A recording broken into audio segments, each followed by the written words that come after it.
నారాయణ రెడ్డి గారిని, షాద్నగర్ శాసనసభ్యులు ఈర్లపల్లి శంకర్ గారిని, నా సొంత గ్రామానికి శాసనసభ్యులైన అచ్చంపేట శాసనసభ్యులు డాక్టర్ వంశీ కృష్ణ గారిని, అదేవిధంగా వనపర్తి శాసనసభ్యులు మేఘారెడ్డి గారిని, పరిగి శాసనసభ్యులు రామ్మోహన్ రెడ్డి గారిని, జూబ్లీహిల్స్ శాసనసభ్యులు నవీన్ యాదవ్ గారిని,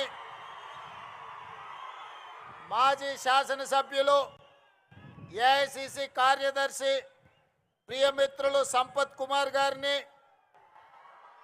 స్పోర్ట్స్ చైర్మన్ శివసేనారెడ్డి గారిని, మరో చైర్మన్ మాజీ ఉమ్మడి జిల్లా పార్టీ అధ్యక్షులు ఒబేదుల్లా కోత్వాల్ గారిని, మరో కార్పొరేషన్ చైర్పర్సన్ సరితా తిరుపతయ్య యాదవ్ గారిని, వివిధ కార్పొరేషన్లకు సంబంధించిన చైర్మన్లు, కాంగ్రెస్ పార్టీకి సంబంధించిన అందరి జిల్లా ఉమ్మడి జిల్లా సీనియర్ నాయకులు, జిల్లా కలెక్టర్లు, పోలీసు ఉన్నతాధికారులు, వివిధ శాఖలకు సంబంధించిన అధికారులతో పాటు నా ప్రాణ సమానులైన మెడ్జల్ మండల యొక్క సోదరీమణులు వేలాదిగా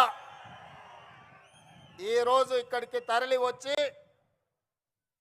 మా సోదరుడు, మా మిత్రుడు, మా సహచరుడు, మాతో పాటు గ్రామాలు తిరిగి తండాలు పర్యటించి ఈ ప్రాంత సమస్యలు తెలిసిన మేము ఎప్పుడైనా అన్నా అని పిలుచుకునే మా రేవంత్ అన్న వచ్చిండు కలవాల్సిందే అని చెప్పి ఈనాడు వేలాదిగా మీరు వచ్చి ఒక పక్కన ఉరుములు ఉరిమిన పిడుగులు పడిన ఈ వాన తుఫాన్ అయినా కలిసి తీరవలసిందే, ఈ సమావేశాన్ని దిగ్విజయం చేయవలసిందే అని ఒక గుండె ధైర్యంతో మీరందరు ఇక్కడికి వచ్చినందుకు మనస్ఫూర్తిగా ధన్యవాదాలు, కృతజ్ఞతలు తెలియజేస్తున్నా.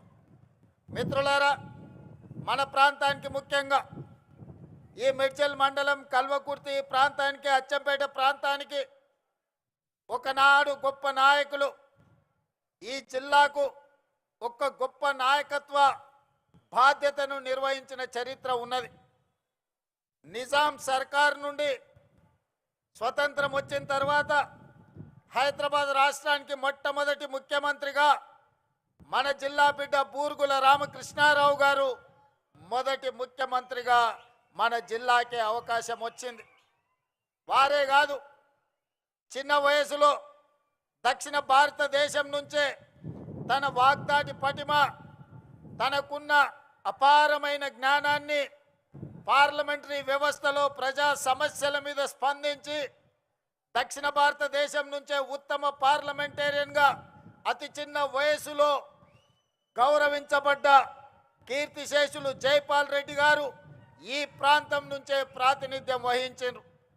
ఆ జైపాల్ రెడ్డి గారిని రాజకీయాల్లోకి రావాలి, శాసనసభ్యుడిగా పార్లమెంట్ సభ్యుడిగా రాణించాలి, రాష్ట్ర కేంద్ర ప్రభుత్వాలలో ప్రతిపక్షంలో రాణించాలి అని ఆయనకు తోడుండి రాజకీయంగా జైపాల్ రెడ్డి గారి ఎదుగుదలను తన చేతుల మీదుగా నడిపించిన ధ్యాప గోపాల్ రెడ్డి గారు మన మండల వాసి, గుడియాన్పల్లి వాసి.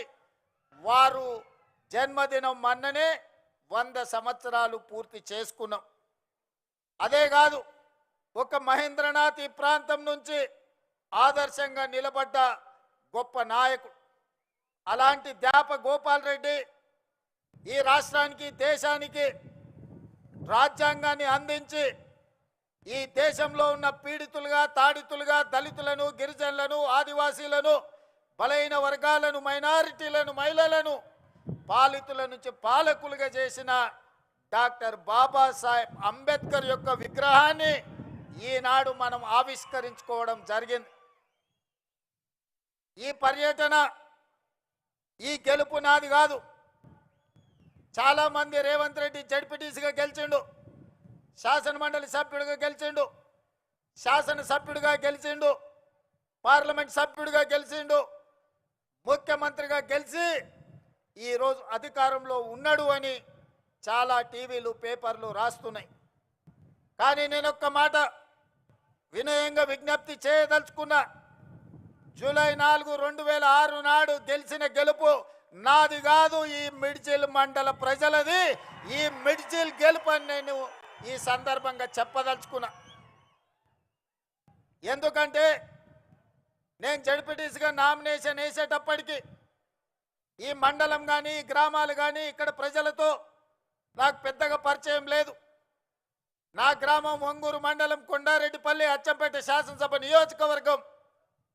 ఆనాడు మిత్రుల సూచన మేరకు ఈ మిడ్చల్ మండలంలో జిల్లా పరిషత్ మెంబర్గా ఇండిపెండెంట్ సభ్యుడిగా నేను ఇక్కడ పోటీ చేయడం జరిగింది. ఆనాడు కప్పు శాసర్ గుర్తు ఎన్నికల్లో కేటాయించింది.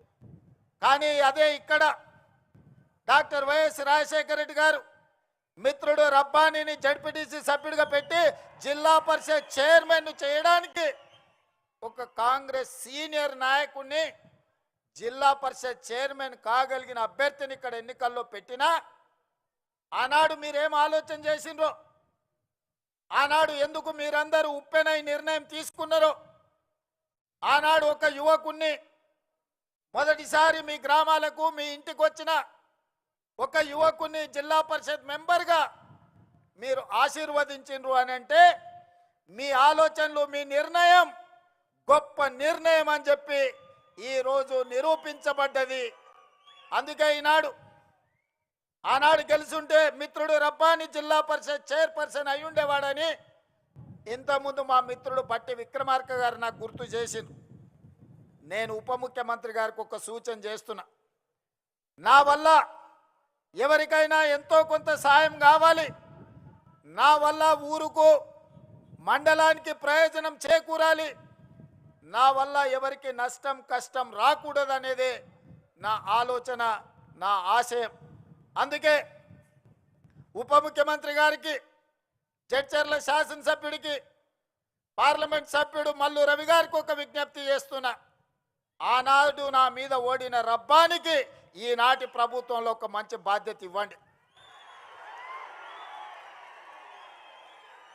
ఎందుకంటే సర్పంచ్గా, సింగిల్ విండో చైర్మన్గా, బ్లాక్ కాంగ్రెస్ ప్రెసిడెంట్గా ఈ ప్రాంత ప్రజలకు దాదాపుగా 35 సంవత్సరాలు రబ్బాని సేవలు అందించండి.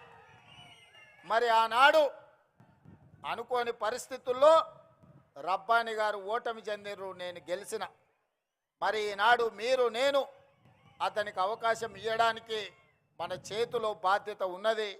అందుకే మీరు బాధ్యత తీసుకోవాల్సిందిగా మా ఉప ముఖ్యమంత్రి వర్యులు బట్టి విక్రమార్క గారికి నేను సూచన చేస్తున్నా.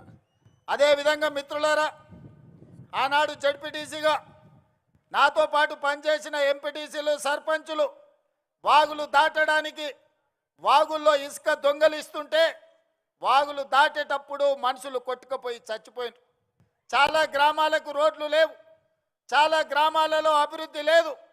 ఆనాడు ఉమ్మడి మహబూబ్ నగర్ జిల్లాలో ఈ మిడ్చల్ మండలాన్ని, అదేవిధంగా గద్వాల శాసనసభ నియోజకవర్గంలో గట్టు మండలాన్ని డార్క్ మండలాలుగా ప్రకటించారు. డార్క్ మండలాలంటే 360 డిగ్రీస్ వెనుకబడి విద్య కానీ, వైద్యం కానీ, తాగునీరు కానీ, సాగునీరు కానీ, విద్యుత్తు కానీ ఎలాంటి సౌకర్యాలు లేని అత్యంత వెనుకబడిన ప్రాంతాలను డార్క్ మండలాలుగా, భూమిలో ఉండే నీళ్లు కూడా